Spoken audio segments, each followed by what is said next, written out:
Hello guys, এটা ছিল part 2, মানে নেক্সট ডের ব্লগ। যেটা ছিল আগের দিন পুজোর আগে যে ব্লগটা ছিল তার নেক্সট ডে। তো দেখো, তখন তো খুব গরম ছিল, তো সেই জন্য ছাতা নিয়ে বেরিয়ে পড়েছিলাম আমি কাজে। তো যাই হোক, তো রাস্তায় সাইকেল চালাতে চালাতে আমি আমার বাহন নিয়ে বেরিয়ে গেছিলাম। সেদিন আমার পড়ানো ছিল, তো বেরিয়ে গিয়ে আমি পড়াতে ঢুকে গেছিলাম। তো পড়ানো টড়ানো কমপ্লিট করে আমি চলে গিয়েছিলাম কাজে, কারণ যেখানে পড়াতে গেছিলাম তার থেকে একটু দূরে, তাই সেই জন্য একবার সকালে স্নান খাওয়া করে টোরে নিয়ে আমি একবারে চলে গেছিলাম পড়াতে। তো পড়ানোর পরে আমি এবার বলি তোমাদেরকে কেন আমি গেছিলাম সেদিনকার ওখানে কাজে। তো অ্যাকচুয়ালি আগের দিনকার ছিল দুজনেই কাজ করবে, মানে দুজনেই হেয়ার স্পা করবে, ফেসিয়াল করবে। তো সেই কারণের জন্য আমি বললাম যে তাহলে তোমরা একদিনে একজন করো আর একদিন আর একজন করো। তো বললো না, আমরা একসঙ্গেই করব।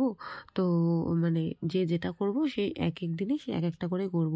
তো ওদেরকে একদিন ছিল মেনলি পরের দিন পরে ওরা কি তর্পণ করতে গেছিলো।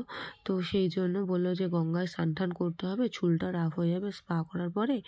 তো সেই জন্য বললাম ঠিক আছে তাহলে পরের দিনই করো। তো তারপর প্রথমে গিয়েই আমি বসে গেছিলাম ওই দিদিটাকে, মানে যে মা আর মেয়ে ছিল, তো মেয়েটার হেয়ার স্পা করতে। তো হেয়ার স্পাটা করা, ক্রিমটা লাগিয়ে মাসাজ টাসাজ দিয়ে তারপরে আমি ওয়্যাক্সিংটা শুরু করেছিলাম। তো তারপরে এটা হয়ে গেছিলো, তারপরে এটাকে ওয়াশ করিয়ে আমি হেয়ারটাকে ড্রাই করে নিলাম। তো এদের ছিল নেক্সট দিন এদের বাড়িতে একটা অনুষ্ঠান। তো সে বলল যে এটা ওয়াশ করা হয়ে গেল, তারপরে দিদিটা তার মাসিকে ফোন করে ডাকলো যে মাসি তুমি কি ফেসিয়াল করাবে।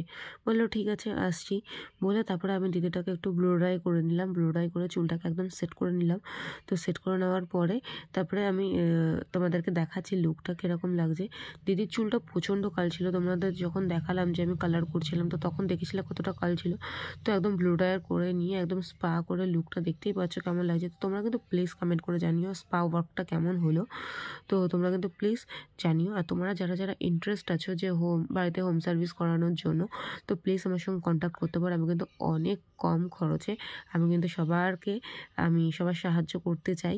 তো তোমরা যারা যারা করতে চাও তারা কিন্তু প্লিজ কমেন্ট করো। তো তারপরে দেখো তার মাসিটা এসে গেছিলো, তো মাসিকে আমি ফেসিয়ালটা করিয়ে দিচ্ছিলাম।